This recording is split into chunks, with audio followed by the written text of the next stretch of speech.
Hello, I'm Vicky, and these are my rats. And my rats live in these cool cages that are made by Martin's Cages. So they custom built it to my specifications, which is really awesome. But today, I sometimes need these little extra cages. And today I'm going to try something that I haven't done before, but I've seen lots and lots of people online doing things, and they're a lot craftier than I am, but I'm going to try to make a small temporary travel cage using a storage box and some hardware cloth. So a little disclaimer, I am clumsy, I am lazy, and I am old, or my joints are old, or I feel old.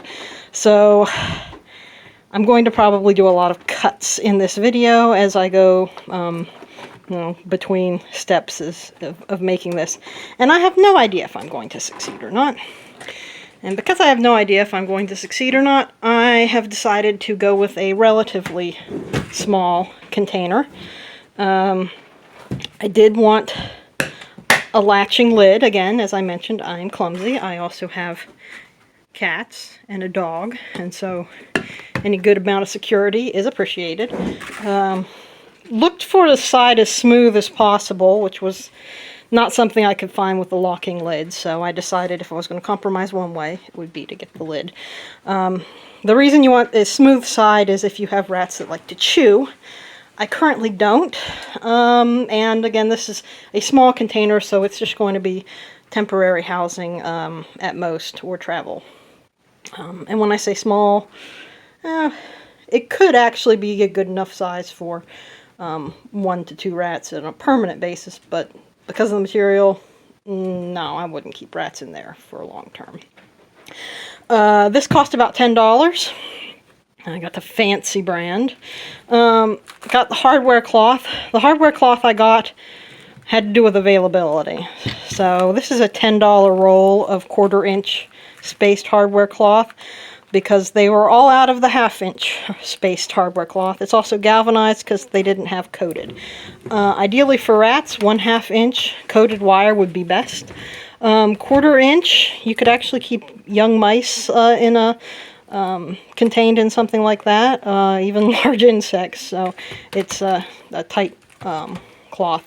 1/2 inch hardware cloth would be about half as much. And these are plastic cable ties, $2 for 100 of them. And actually I have a lot of water bottles, so this one's just to help me size it, because that's the most important thing, is being able to hang a water bottle in any housing, temporary or permanent. And my cutting tools include this nice little sharp knife, these wire cutters. You can use needle nose pliers with the little cutting tool in them if you want, but with the 1/4 inch openings, that would take forever, and as I mentioned, my joints hate me, and very lazy, clumsy, etc. And I have electric drill here. You can use technically a knife, scissors, nail and hammer, or whatever, but for people like me who are lazy and have ouchy joints, this will work fine. So the first step would be deciding where you want to put the hardware cloth. Literally, this project is only cutting holes in a container and putting in hardware cloth for air. So remember, the less hardware cloth you use, the easier it's going to be to clean. The more hardware cloth you use, the better ventilation you'll have for your animals, more enrichment. And also, obviously, it's going to take longer. You can put hardware cloth on top. You can put it on 1 side, 2 sides, 4 sides. All of the above, any combination thereof. Just the top would be the easiest, and I know I want hardware cloth on the top of mine. So, since this is the first time I'm doing this, we're going to start from there, and we'll see how I feel after that. Alright, first lesson I'm learning in my project is that when you buy a good quality container here, it is very hard to cut. So I am going to take forever cutting this. And like I said, going to be a lot of cuts in my video here. So well, stay tuned. I've already been at it for a little bit. Alright, cut in again, and I've made some progress. Also occurred to me I shouldn't be cutting on my dining table without something under it. If anyone tells you this is easy, it is a most heinous lie. This takes a lot of effort. So, I'm going to stay the course because I already put the money and dedication into this, and I'm going to keep working on it. Just checking in again. Here's my progress so far. My hands hurt a lot now, so let's see what happens next. Wow, look what I have accomplished. So, we're going to start on the next step, which is going to be measuring hardware cloth. And I have to open the hardware cloth, so give me just a second.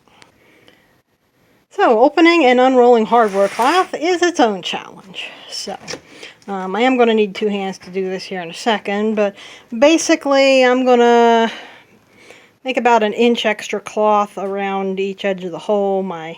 Obviously my cuts are horribly undone, and I'm going to eventually attach the cloth on the underside of the lid so that any animals that I am transporting inside won't have access to the jagged plastic edges that they'll probably chew if they could. So now to get on with cutting my hardware cloth, which hopefully will be easier than cutting my plastic. If you thought cutting hardware cloth would be at all similar to cutting wrapping paper, then you would be as wrong as I am. Been working for about 5 minutes now. I've made about 3 inches of progress. So, time for another cut. And now my cat's eating the cardboard because he eats cardboard. I'm having a water break. My hand's all torn up from this. We will persevere. Stop it. And my dog's bored. Alright. Alright, time to rejoice. Look what I have. Ta-da! A very small portion of that large $10 roll of hardware cloth I purchased. So, now time to drill some holes so I can affix this to the lid. So, here goes. Let's see if the drill is charged. It said it'd take 3 to 5 hours, and that sounds about right.